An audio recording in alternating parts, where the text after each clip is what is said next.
France 24's Luke Schrager, who joins us now from Odessa. Luke, I mean, a horrible, difficult, tragic day for Ukraine.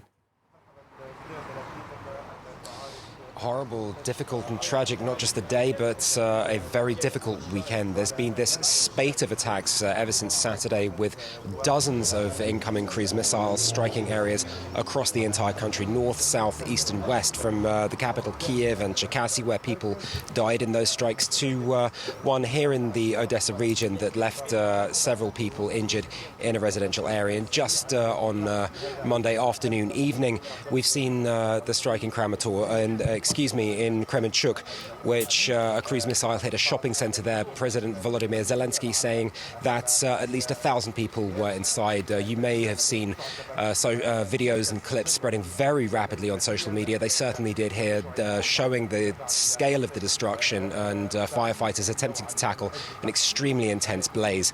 Now, it comes after weeks of relative calm, I would say, beyond the country's east, where Russia has been intent on putting pressure there. It now seems to want to extend that pressure to the rest of the country. You remember that they pulled back from their earlier disastrous campaign where they tried to take other areas of the country, such as the capital Kiev, pulling back in the early stages to focus on taking the rest of Donbass in the east. Now, it seems that we have seen strikes previously, throughout May, for example, elsewhere in the country, but mainly targeting transport infrastructure, an attempt to prevent Western weapons from making their way east, along with fuel going that way as well, a means to try and bolster its own forces and take the pressure off them. Now it seems Russia is intent on putting that pressure back on and leaving the rest of Ukraine's civilian population back in the firing line.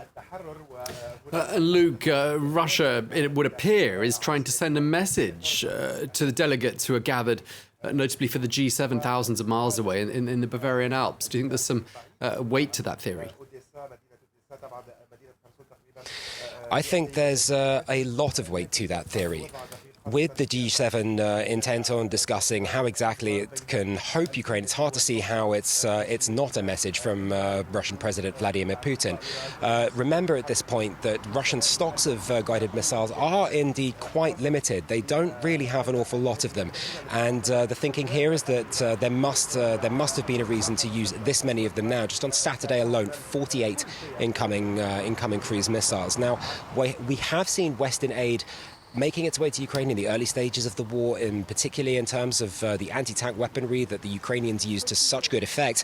But we're now starting to see the arrival of heavier weapons as well, in particular in terms of artillery, something that's long been asked for by Kiev. Now, we've seen the word at the G7 about the US intent on buying for Ukraine a longer-ranged surface-to-air missile system, something that would extend its range of defense.